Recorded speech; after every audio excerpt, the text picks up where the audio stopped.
अब मैं कोई सवाल का जवाब नहीं दे पाऊंगी। अब हमें ताब नहीं बचा है।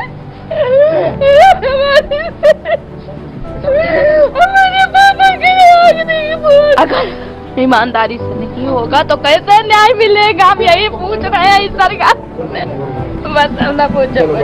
ये रोती बिलखती महिला उन्नाव की रेप पीड़िता है। देखिए कैसे ये अपनी आपबीती सुना रही है। 4 तारीख 6वां महीना 2017 की है। कुलदीप सेंगर के पास हमको ले गई थी।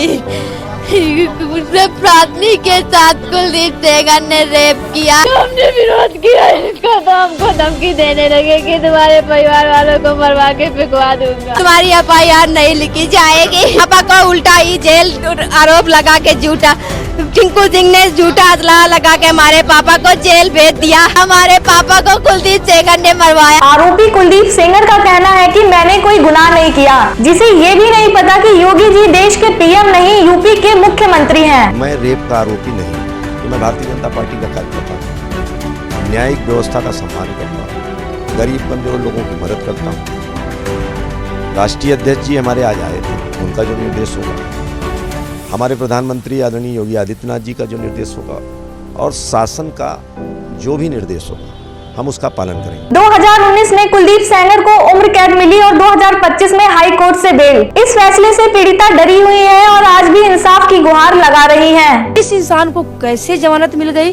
हम तो, मेरे रोए कांप रहे हैं। हम तो अगल बगल से मुझे डर लगता है।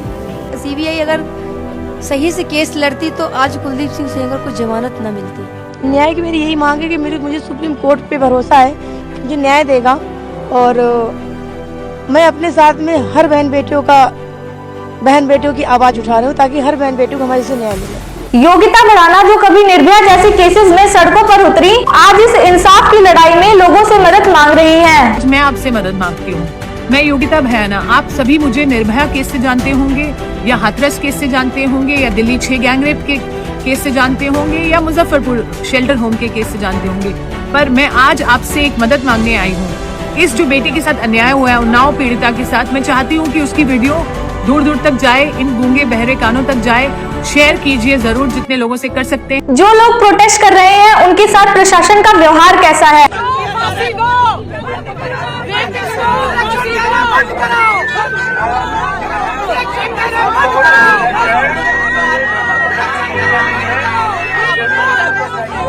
खुद पीड़िता को उठाकर ले जाया जा रहा है, प्रदर्शन करने से मना किया जा रहा है। अरे कहाँ है?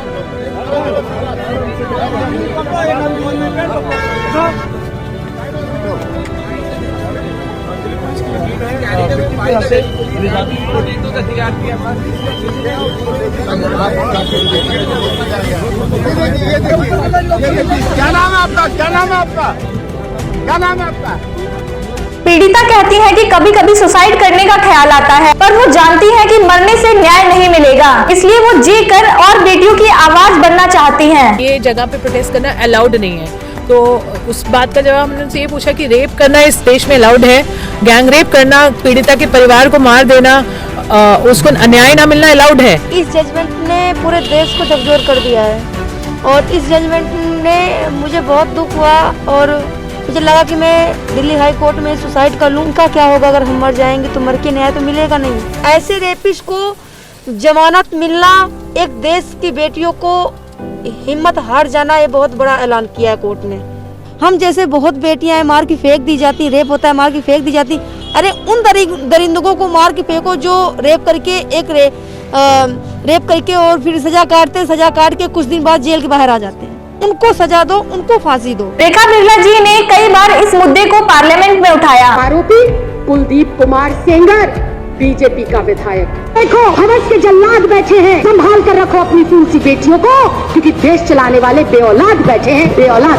आपको शर्म आनी चाहिए। अगर किसी बेटी के साथ अत्याचार होता है और उसके खिलाफ कोई प्रोटेस्ट करता है तो आपकी दिल्ली पुलिस उसको उठा के जेल में डालती है। शर्म आनी चाहिए, डूब के मर जाना चाहिए आप लोग। हैरानी की बात ये है कि कुछ महिला होते हुए भी कुलदीप सेंगर का साथ दे रही है। पहली बात तो लड़की जो है माइनर नहीं है, लड़की माइनर नहीं है। जो लोग प्रोटेस्ट कर रहे हैं उन्हें ही रोका जा रहा है। ये हमारे सिस्टम पर एक बड़ा सवाल है।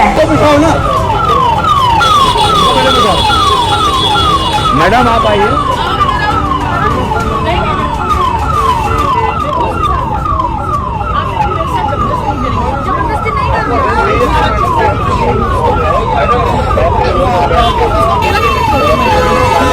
काम यहाँ नहीं हो सकता। क्यों सर? क्या जगह नहीं है इस चीज की? नहीं तो हम कर क्या रहे हैं? बैठे हैं सर, नहीं बैठ, कोई नारेबाजी नहीं बैठ सकते सर, नारेबाजी नहीं चल रही, कुछ नहीं चल रही, दुनिया बैठी है, वो बैठी है, देखिए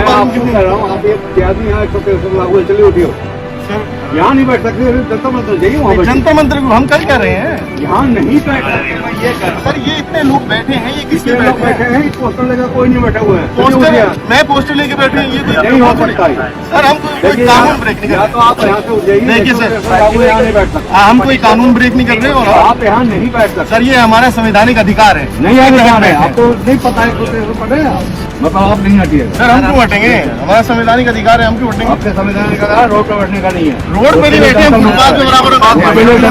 जनता बहुत नहीं है, तो कानून संगत ना है, कानून संगत कोई भी नाराज नहीं होता। आप पुलिस से देखो सर, न्याय की बात,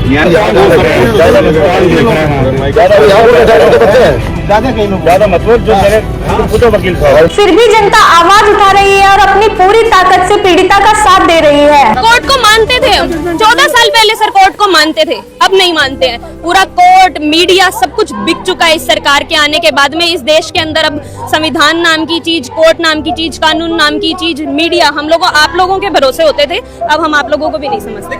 पूछना चाहती हूँ, अगर इसको बेल मिल सकती है, इसको जमानत मिल सकती है, सोनम वांगचुक ने क्या गुनाह किया था मुझे बताओ, उसके क्या गुनाह किया था? सत्ता में बैठे लोगों से सवाल किया था, जो सत्ता ने बैठे लोगों ने मांग की थी, उसको मांग पूरी करवाने की बात की थी उन्होंने। पॉक्सो जैसे संगीन मामले में, नॉन बेलेबल में आप उनको बेल दे रहे हैं, वो भी दिल्ली के हाईकोर्ट से उन्हें जस्टिस मिल रहा है। नाम हमें याद रखना होगा उन 2 जजेस का जो इस बेंच पे बैठ करके फैसला देते हैं, नाम हमें उनका भी याद रखना होगा, भाजपा के 2 मंत्री उत्तर प्रदेश के जो आज कह रहे हैं कि नहीं, न्याय मिल गया है कुलदीप सिंह सेंगर को, उनको तो बरी होना ही चाहिए। सुप्रीम कोर्ट ने हाई कोर्ट के फैसले पर स्टे लगा दिया है और आरोपी को 4 हफ्तों का समय दिया गया है जवाब के लिए। इससे पीड़िता खुश है और कहती है जब तक लड़ेंगे जब तक इंसाफ नहीं मिल जाता। मैं खुश हूँ, मुझे सुप्रीम कोर्ट पे भरोसा है, रहेगा। अभी मेरी लड़ाई तो बाकी है, अभी तो उसको फांसी तक लेके जाना है, तभी तो मेरे पिताजी को और हमें इंसाफ मिलेगा। एक इज्जत, उन्होंने इज्जत में एक लड़की के साथ रेप किया, हमारे साथ रेप किया, तभी तो हमें इंसाफ है जब उसको फांसी होगी। जैसे मेरी निर्भया बहन को फांसी दी गई, उनके दोषियों को, वैसे हमारे भी दोषियों को फांसी दी जाए। 2017 से लड़ती एक पीड़िता 2025 में इंसाफ की गुहार, आखिर कब मिलेगा न्याय? ये कैसी न्यायपालिका, ये कैसा सिस्टम, क्या यही है इंसाफ? जय हिंद, धन्यवाद, वंदे मातरम।